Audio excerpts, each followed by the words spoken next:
So our company was founded in 1981, and this means that we've been in business for more than 40 years, which makes us unique in the world. It makes us the most experienced company in the world providing CMMS, the most experienced CMMS vendor in the whole world.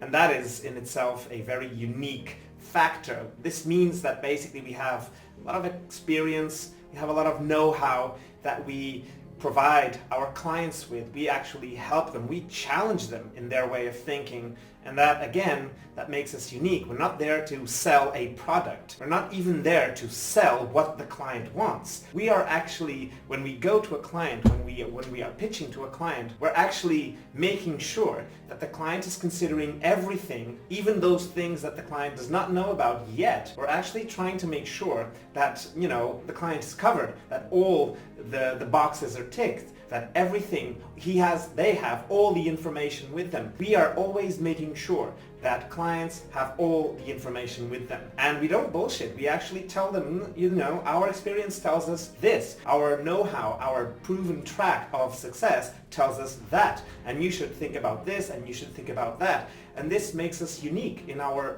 approach, in our sales approach. Challenging what our buyers are thinking actually makes us unique in our approach. It gets the client to think in things that they're not thinking yet, and it gets them to consider options that they had no idea existed even. And once again, this is our role. This is what we have to do. We have to get them thinking about stuff that they haven't considered. Usually clients, have something in their heads when they have this need for a product or service. They have these predefined ideas about it and about how to implement it and about the benefits they will get from that. When they approach clients already with this predefined mindset, they need to be challenged about it. That makes us, unique in the know-how and the experience that we have. Then we have the other area of our company which is immensely unique, which is the way we innovate. Of course, we are a software company. We are very experienced in maintenance management, but we are a software company nonetheless, which makes us, we need to innovate. We need to have the technological advantage. We need to be in the right pace of the technological advances. AI is spread out. It's very flashy today to talk about AI, but AI is here already, and it has been for some years now. And this means that we need to be there. We need to know what it means. We need to know how to bring it to our software, to our company, in ways that are productive. Not just bring it, because it doesn't make sense to just bring AI to our software. We have to bring it in a smart way, in a way that makes sense to our clients, to our product, and to the way we conduct business. And this is what makes us unique in the way we innovate. We don't innovate just to innovate. We innovate because it makes sense for our product, and it makes sense for the users of our software. It makes sense for them. It makes sense for us. Knowledgeable as we are in maintenance management, it makes sense to innovate in a smart way. Not just innovate, but innovate in a way that makes it easier for our clients to use the system. It makes the system simpler for the technicians in the field to use the software on an everyday basis. If they don't use it, your system is damned from the beginning. You don't even need to implement the system, because if your technicians are not going to use it, then the system makes no sense. And if the technicians don't use it, you don't have information. And if you don't have information, then why do you need a system for? So even thinking about artificial intelligence, the basis of AI, is tons amounts of data. A huge amount of data is what is required for the AI to be relatively accurate. So look at the paradox here. You need a ton of data to have accurate forecasts or predictions, okay? You need tons of data. So you need to start there. You need to start with the data. Before going into AI, you need to start with the data. So you need an easy way to collect data. And this is where we are focused today. We need an easy way to collect quality data, and lots of it. And this is where we focus all our efforts in the development stage. We focus on quantity of quality data.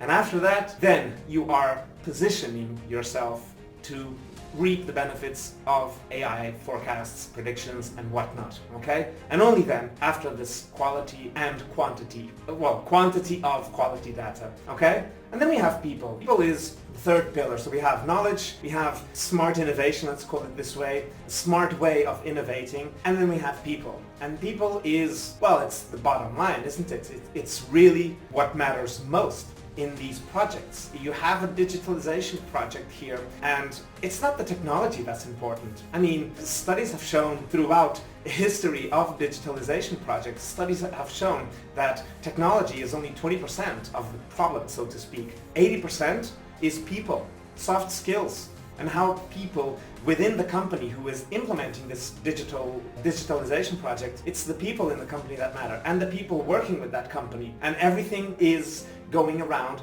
the people involved.